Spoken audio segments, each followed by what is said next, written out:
Part 5, Understanding the Fae and the Cryptid, beyond the popular POVs that are out there about the Fae and Cryptids. Keep the questions coming, because the series is all from your questions. Do Fae see us? If they do, are they afraid? If you haven't seen the rest of the series, go to the top of my page in the folder, and I recommend watching the other 4. So let's very quickly talk about where they are. From our POV, because of the storylines that you can see more about on my Patreon, and also in the folder on the top of my page, in both of those locations you can learn more about all kinds of stories. But because most of these energies were so large, they needed, and the things that they do are so large. When I say large, meaning holding energy. They might actually be large, but they also might just hold a lot of energy. It wasn't working out in certain places, like restricted places. So in every single even dimension, there are many realities. And within those realities, there's shared realities and there's personal realities. And so you can think of realities like little onion layers, whether they're on a person, on Earth, or on like anything, basically. There's lots of onion layers that you can observe. The being might not be able to observe those layers, but like usually they can, kind of, if they have some kind of visualization technique. So if you think of this kind of like blob, and this blob is a system, and when another blob goes into that system, there's only so much that space in that blob, depending on what it is, right?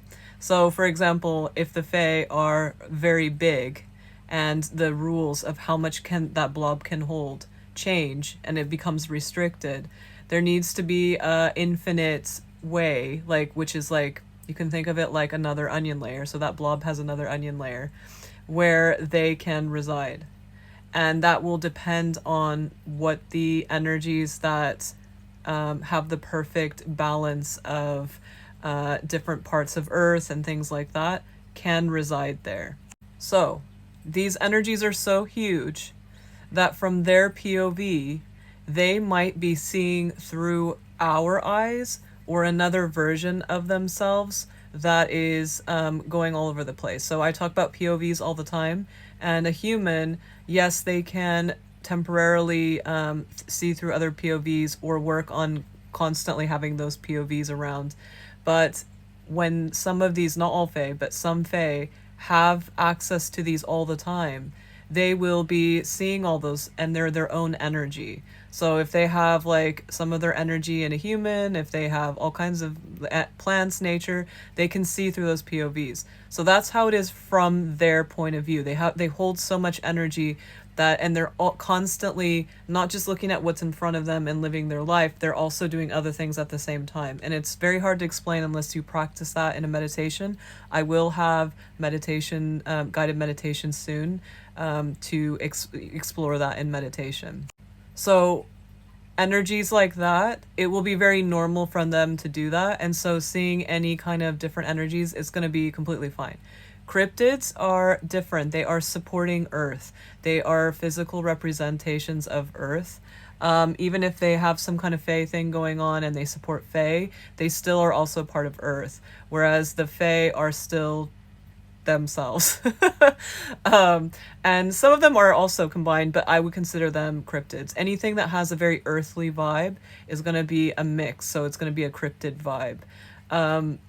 We might see them when I talk about little pieces of energy that are not quite, they're not really cut off. Ruby and I were talking about octopus kind of arms where they're like outstretching and connecting with things, but they're not fully cut off. So when you say spirit, it's a piece, but it's not, it's both coming to talk to you, because from our POV, but also still attached. So it's still a part of the energy.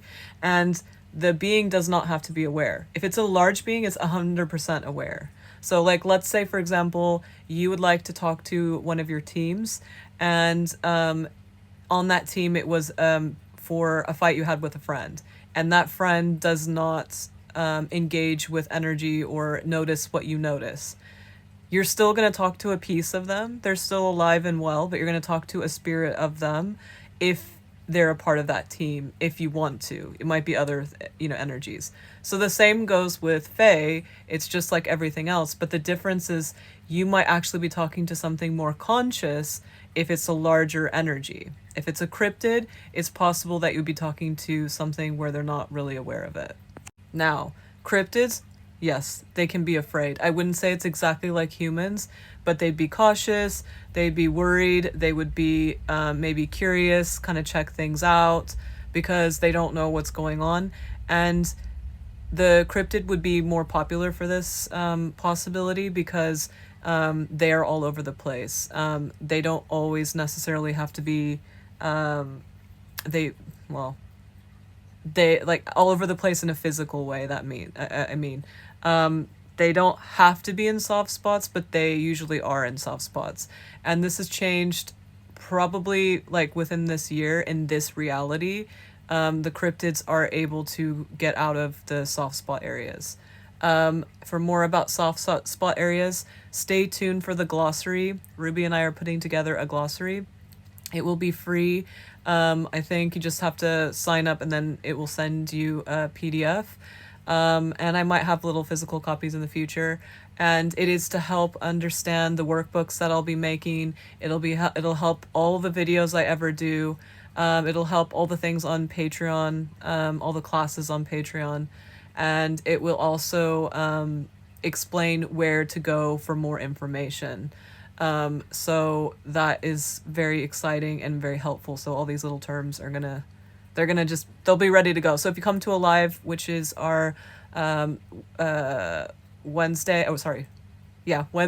and Friday. Yeah, Wednesday, Friday. I don't know why I forgot all of a sudden. Wednesday and Friday.